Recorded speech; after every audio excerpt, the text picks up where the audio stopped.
Folks, this is Book Talk with Corbin, and I'm your host. And have with us the amazing Donna Jackson. As most of you know who listen to my podcast on a regular basis, I make it a habit to talk to my guest a little bit before we actually get started. And halfway through my discussion with her, I was saying to myself, I should be recording this. This is absolutely amazing information she has to share. But unfortunately, as you guys know, we only have about 15 minutes. This is again, Miss Donna Jackson. She's the Director of Membership Development at Project 21, one of the nation's oldest Black conservative think tanks, is based in Washington, D.C., and promote, what you might say, basic conservative values. I don't know why people would call them conservative values, because really, this is pretty much common sense stuff. Capitalism, less government, less regulation, pro-family. Just seems like a lot of common sense stuff. So why did you feel a need to say, oh, this is a Black conservative think tank? I tell you, I got involved because I was listening to a lot of the narratives that were on TV about corporations not paying their fair share of taxes, this need that every African American is sitting at home waiting for government assistance. And, I just couldn't phantom not getting involved. I never thought that this would be the direction of my career. My career was always in finance and accounting. I believe that, corporations hire people. As much as people would want to talk about the poor, and I'm a big advocate for the poor, but as much as people would want to talk about greedy corporations, it's not greedy corporations. These are individuals, these are families, these are people that hire people, they fire people, they promote people, they give people opportunities. This is how we as a community are able to get economic wealth, decrease wealth gaps. And so when I was hearing a lot of this misinformation, I just had to get involved and at least combat or give a wider picture of really what was truly going on. Mm-hmm. Because I think what you have, and it happens too many times, people will give you one set of information, and that information may not necessarily be false, but it's not the whole picture. And when you're sitting there and you get people fixated on this one, we're worried about this individual and we think they make too much money, and I'm fixated on making him pay. That means I'm not doing using all of my power to be innovative and create industries. Mm. Because this government that we have, actually, when they send you a check for free, what they're essentially doing is paying you not to innovate. They're paying you not to create industries. Most people in their lifetimes, if you look at Ford, you look at Fred Smith of Federal Express, you look at Sam Walton of Walmart's, they all created their wealth in their lifetime. But if I tell you as an African American that the only reason why you're not producing because you did not get wealth passed down, well, then why would I try? Because I think that I can't produce the same thing. Now, one of the other things that always bothered me is this notion that somehow if you're poor, that means you're stupid. It does not mean that at all. Mm. In fact, you have to be very smart to make it in this country on so little resources. Well, that same innovation that you use and being able to survive with those little funds can be turned into a business, into an industry, because you understand the nuts and bolts of how things work. And it was individuals like that, like a Sam Walton, like a Fred Smith, like a Ford, like a Honda, who were actually poor, Mm. that wanted to sit down and figure out how to make things better. They are the ones that created these industries. African Americans have that same ability, but people have us so fixated on what these people did to us that they're not paying attention of what we are capable of doing. You know, they talk about Black Wall Street and how that was a terrible tragedy, and it was that it got burned down. Mm-hmm. And they fixate on the race. But you know what the question they never ask? How did we have a Black Wall Street in the first place? And how do we have another Black Wall Street? Mm. That's what we should be focused on. And that's the reason why I got involved in activism, because I want people to know that they have the ability in themselves to create industries, industrial complexes in our community. And it has nothing to do with the amount of resources or where you were born into. It has to do with your drive, your ambition, your self esteem, and then your ability to say, I can. And so we have those resources available to us. You know, as you were speaking, ma'am, you know, I was thinking about at least how when I was coming up.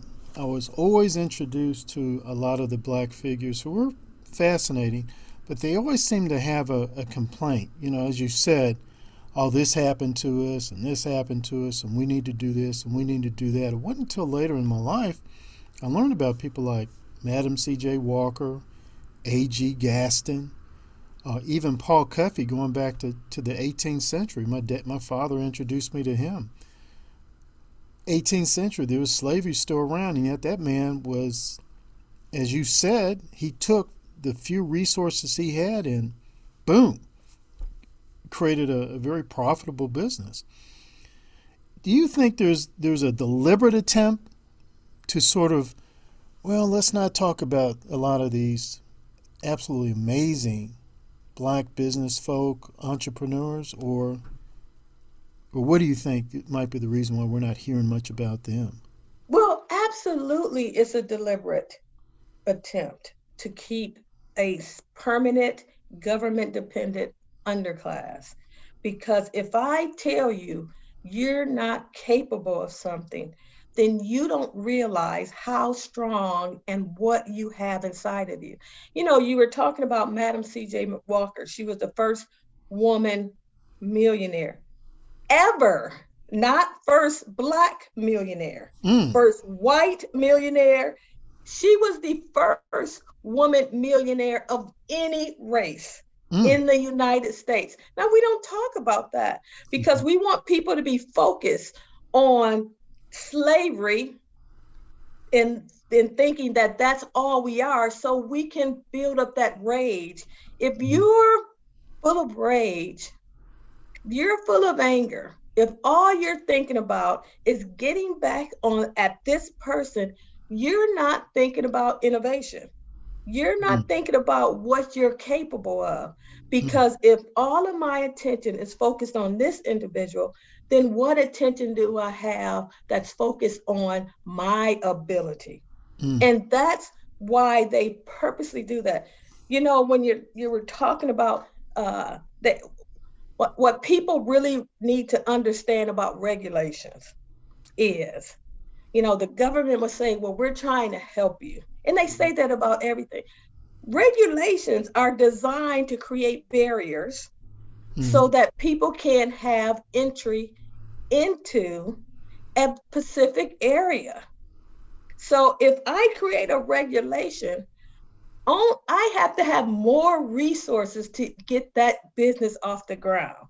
Now, if I'm a big corporation and I have tons of money, then I don't mind if the government puts 20 regulations. But if I'm a small business owner that's trying to get an entry mhm, into that industry, then I don't have all of that money to get into the industry, because the amount of money that has nothing to do with the product I'm selling Mm-hmm. but it has to go to government regulators, then I have lost all my resources to be able to bring that product to market. Right. And so when they're sitting there and they put things up, like I'm from California. In California, they had this regulation that said that high school kids couldn't get a job without a permit. Hmm.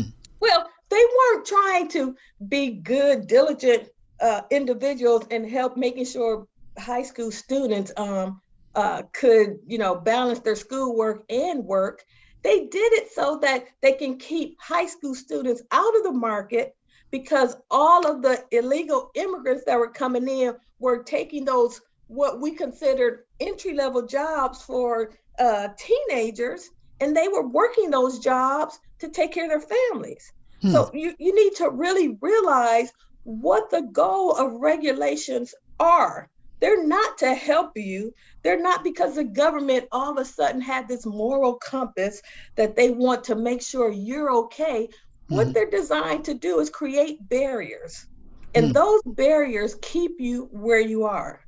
So the Right. more regulations, the harder it is for you to get into industry and create. The Right. less regulation, the easier it is. Folks, this is Book Talk with Corbin. I'm your host. We're speaking with Donna Jackson. She's of Project 21. And before we continue with the interview, we only got a few minutes left. I want to make sure that everyone knows to go to my website, booktalkwithcorbin.com, Corbin, booktalkwithcorbin.com. See my other interviews, and Miss Jackson's interview should be posted in about a week or so. And I'm going to make sure that I share her interview with as many people as possible because she's put out some pretty powerful ideas. My sister, could you talk to us a little bit about what is Project 21 and how people can get in touch with Project 21? Absolutely. You can find us easy on our website at nationalcenter.org/Project 21. Project 21 is one of the oldest and largest Black conservative think tanks. We advocate for capitalism, Black capitalism, economic upward mobility, less government dependency. We want strong individuals who have strong financial backgrounds so that they can have control over their lives. That is so important because every time somebody gives you a dollar, they send you a check, it comes with strings attached. The government says to us, we're going to feed families, we're going to send families checks. What they don't tell individuals is we'll help you in the short term as long as you never help yourself in the long term. So Mm-hmm. they create these barriers, means tests, asset limits, so that you are not allowed to save and invest and do what they praise affluent individual families from doing. Once you free yourself from these regulations, then you're able to be a creative person. And we are very capable. I love that you mentioned C.J. Walker. She was the first woman millionaire of any race. Mm. That means if she was capable back then, we're capable of those same things, achieving that same level. We don't have to Yes. be entertainers, we don't have to be athletes, which is fine, but we need to remember we started universities in Egypt, we started math, engineering, we did that. Mm. And people need to get past that barrier that's thinking that these are white dreams. These are not white dreams. These are our American dreams, and we are just as entitled to the Constitution as anyone else. What we have to do is overcome that slavery thinking. We need to get out of the wilderness into the promised land. And that is the biggest barrier that's holding us back because we think that we need someone's permission to achieve, and we don't. Right. Folks, I'm going to end it right there. That was powerful. That was powerful. Sister, thank you so much for sharing that with us. I hope that we can arrange a time for you to come on again sometime and maybe talk more about capitalism, business, and entrepreneurship, and get a little bit more into your background. Your background's fascinating, accounting and finance, and how you've worked with some of the largest companies in the world, and how you've taken some of them public. I mean, that's amazing. Absolutely. We have that capability. We just have to go in and do. Right. All right. Sis, we're going to end it here, and thank you so much, and we'll be in touch. Thank you for having me. Listen, anytime, just Okay. keep in touch. You bet. Thank you.